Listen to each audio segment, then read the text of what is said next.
Co-powered by एक hint तो देते बड़े आराम से। ಈ ಕ್ಷಣದ 25 ಸುದ್ದಿಗಳನ್ನು ಕ್ವಿಕ್ ಆಗಿ ನೋಡ್ಕೊಂಡು ಬರೋಣ.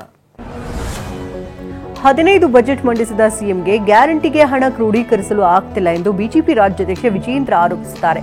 ಈ ಸರ್ಕಾರವನ್ನು ಬಡವರು ಕ್ಷಮಿಸುವುದಿಲ್ಲ ಎಂದು ವಾಗ್ದಾಳಿ ನಡೆಸಿದ್ದಾರೆ.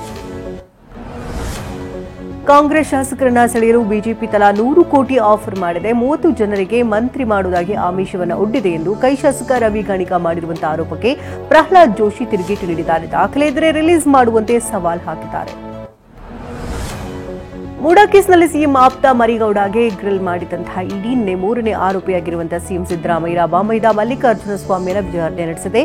ಕೆಸರಿ ಗ್ರಾಮದಲ್ಲಿರುವಂತಹ 3.16 ಎಕರೆ ಜಮೀನಿನ ಕುರಿತು ಪ್ರಶ್ನೆಗಳ ಸುರಿಮಳೆಗೈದಿದೆ.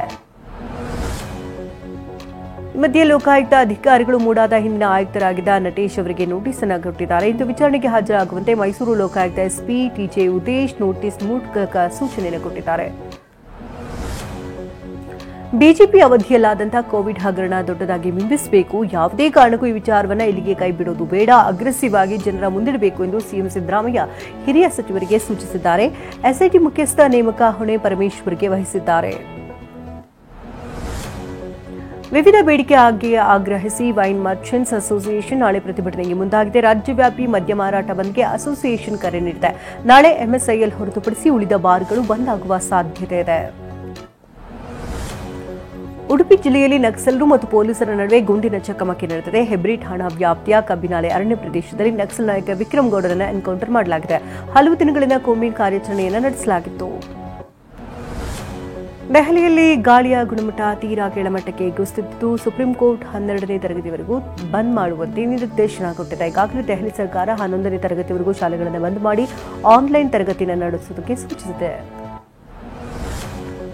1ನೇ ತರಗತಿ ಪ್ರವೇಶಕ್ಕೆ ಜೈಪುರದ ಶಾಲೆಯೊಂದು 4.27 ಲಕ್ಷ ಫೀಸ್ ನಿಗದಿಪಡಿಸಿರುವಂತಹ ರಶೀದಿ ಫೋಟೋ ವೈರಲ್ ಆಗಿದೆ. ವ್ಯಕ್ತಿಯೊಬ್ಬರು ತನ್ನ ಮಗಳನ್ನು ಮುಂದಿನ ವರ್ಷ 1ನೇ ತರಗತಿಗೆ ಸೇರಿಸ್ತಾ ಇದ್ದು ಅದರ ಫೀಸ್ ಈ ರೀತಿ ಇದೆ ಎಂದು ಆಕ್ರೋಶ ಹೊರಹಾಕಿದ್ದಾರೆ. ಇಂತಹ ಶಾಲೆಗಳ ವಿರುದ್ಧ ಕ್ರಮಕ್ಕೆ ಒತ್ತಾಯಿಸಿದ್ದಾರೆ.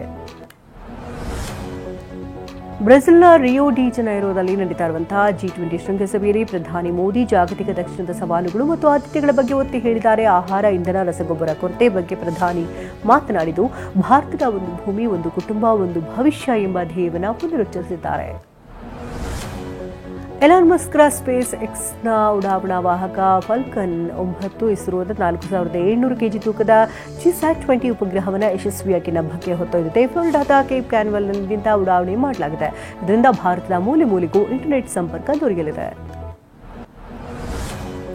ನವೆಂಬರ್ 24-25ರಂದು ಸೌದಿ ಅರೇಬಿಯಾದ ಜಿದ್ದಾದಲ್ಲಿ ನಡೆಯುವಂತಹ ಮೆಗಾ ಹರಾಜಿಗೂ ಮುನ್ನ ಆರ್ಸಿಬಿ ನೂತನ ಬೌಲಿಂಗ್ ಕೋಚ್ ನೇಮಕ ಮಾಡಿದೆ. ರಣಜಿಯಲ್ಲಿ ಮುಂಬೈ ತಂಡವನ್ನು ಚಾಂಪಿಯನ್ ಮಾಡಿದಂತಹ ಓಂಕಾರ್ ಸಾಲ್ವಿ ಅವರನ್ನು ಬೌಲಿಂಗ್ ಕೋಚ್ ಆಗಿ ನೇಮಿಸಿದೆ.